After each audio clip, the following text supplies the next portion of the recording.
Hi friends, Rajinder tax and advisor channel में आपका स्वागत है। आज का हमारा टॉपिक है कि फॉर्म 16 के बीच में एरियल की फ़ाइल लगाने के लिए आपको किन चीज़ों का ध्यान रखना पड़ेगा और ऐसी कौन सी चीज़ें हैं जब आपको पता चलेगा कि हमें एरियल मिला है और हमें वो एरियल की फ़ाइल के साथ में एडजस्ट हो जाएगा। ये जो सामने आप पेज देख रहे हो, ये फॉर्म 16 का सेकंड पेज है। इस सेकंड पेज के बीच में जब आप देखोगे तो इसके बीच में इस पर्सन को जो फाइनेंशियल ईयर 2017 टू 18 तक है, उसके आगे जो अमाउंट लिखा है 1852 रुपये। इसका मीनिंग ये है कि जो इसको अभी सैलरी मिली है, जो 2024 में मिली है, वो 2017-18 का कुछ एक एडजस्टमेंट था 1852 रुपये। जो 2018 का था वो अभी मिला है। वो 1852 रुपये उसका एरियल का अमाउंट है जो 18 के साथ में ही एडजस्ट होगा। इसके बाद इसका 18 से 19 से लेके 2778 रुपये इशू हुआ है। ये आपका 19 वाला अमाउंट है, ये आपके फाइनेंशियल ईयर 19 के साथ में एडजस्ट होगा।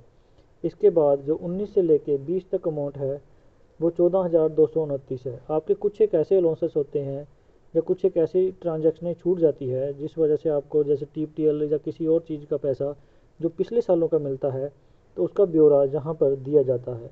जैसे इसका 20 का 14,229 रुपये है। ये जो अमाउंट है उसके बाद 21 का 25,438, 22 का 25,438 और 23 का 40,626 रुपये है जो इसकी एडजस्टमेंट्स में छूट गया था। और इसकी 23-24 का जो अमाउंट है वो है 5,38,423।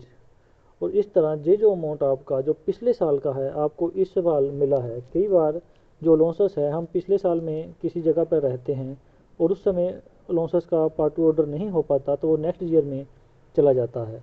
जब ऐसा कहीं कारण होता है तो उस वजह से जो एरियल का अमाउंट है वो हमें नेक्स्ट ईयर में प्राप्त होता है, जबकि हमने वो सैलरी जब वो काम पिछले साल कर दिया था।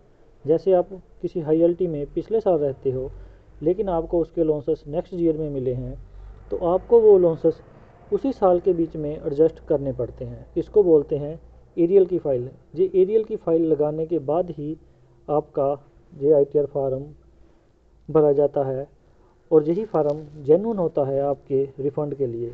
जो जिस साल की जितनी इनकम है उस इनकम को उसी साल के साथ में एडजस्ट करके एरियल की फ़ाइल लगाकर ही आप इसको रिफ़ंड ले सकते हो और यही इसका जेन्युइन तरीका है।